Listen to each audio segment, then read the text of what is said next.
evening, ladies and gentlemen. My name is Jonathan David Vaughn. I want to thank each and every one of you for coming out today to our vigil.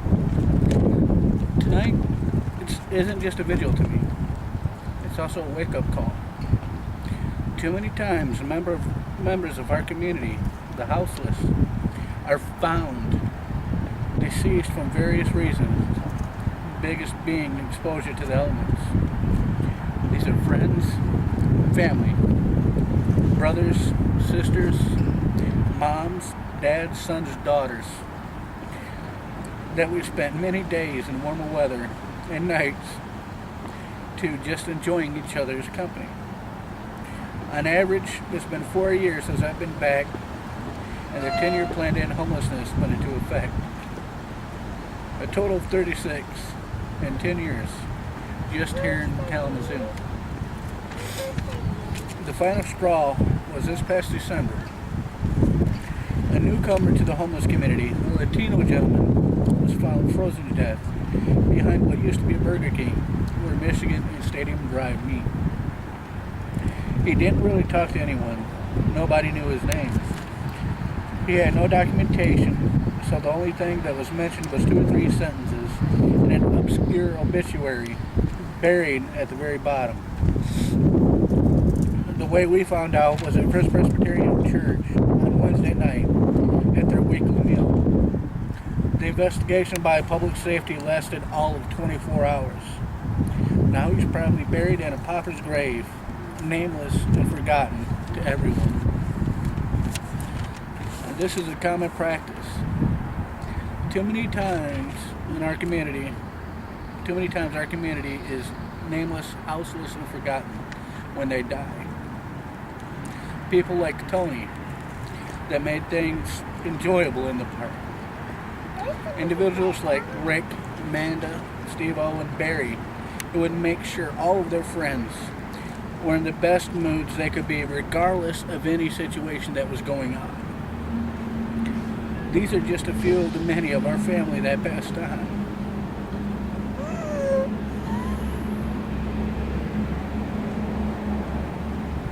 We close with a little prayer that some of us use sometimes.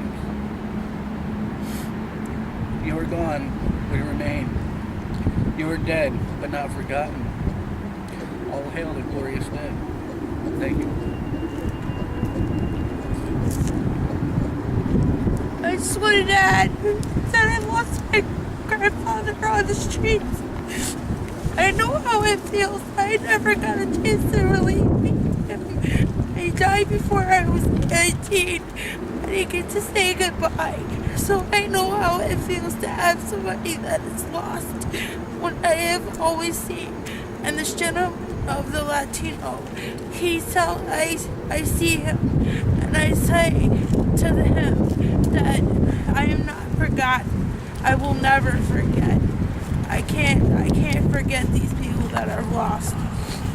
I've had too many families, too many friends. This is something I can't forget. Thank you.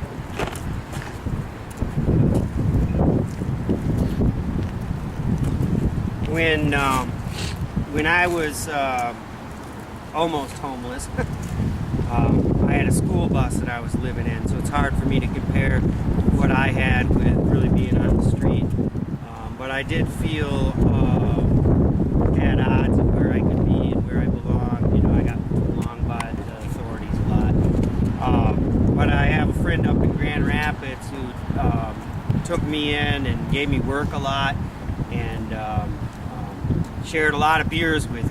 The truth is, he's a bit of an alcoholic, but a heart of gold. And he gave me a couple of beers tonight to take home with me.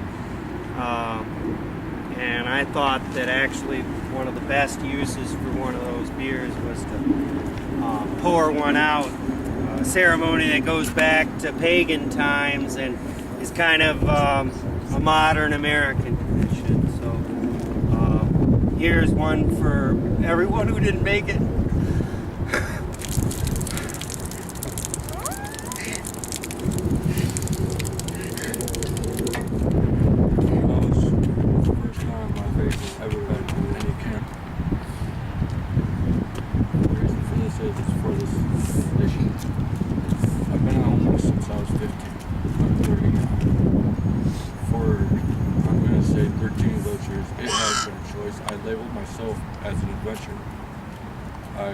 here and there. I cannot begin to describe how many I've heard stories about, how many of my close friends the list is too long. I did have a list. I still have a list. I carry it in my wallet every day. This guy. It has names. It's got dates. From everywhere between California to Maine. 3 years ago, I started looking for work. I can't find work. It's not here. It's not anywhere. Not for the homeless. Without work, we can't find homes. Or we sell drugs or some other illegal activity.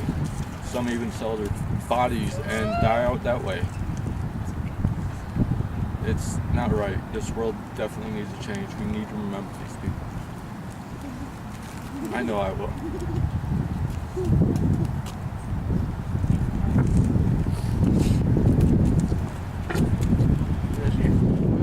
Tony, we miss you.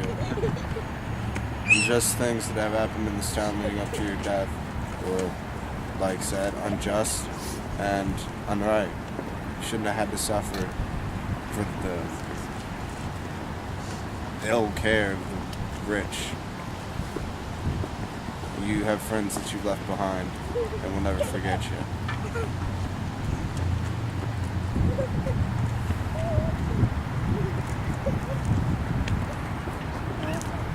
Like I said, I think you guys come out. Is there a sign that we should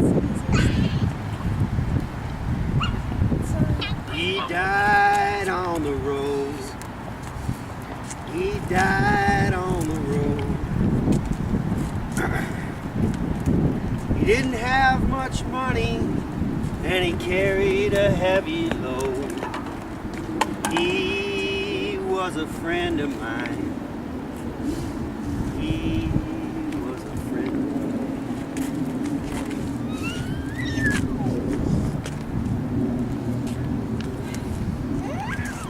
I don't know.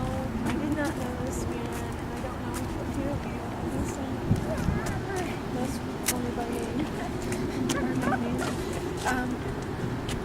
But it touches me that you are so touched, and that we are remembering this man, and that we're honoring somebody that died without honor. And Chris told me about this. It kind of made me sick that that would happen in our community, but it does happen in our community, and that's why I really appreciate what you guys are going through and how you guys are working, trying to make this something that doesn't happen so often.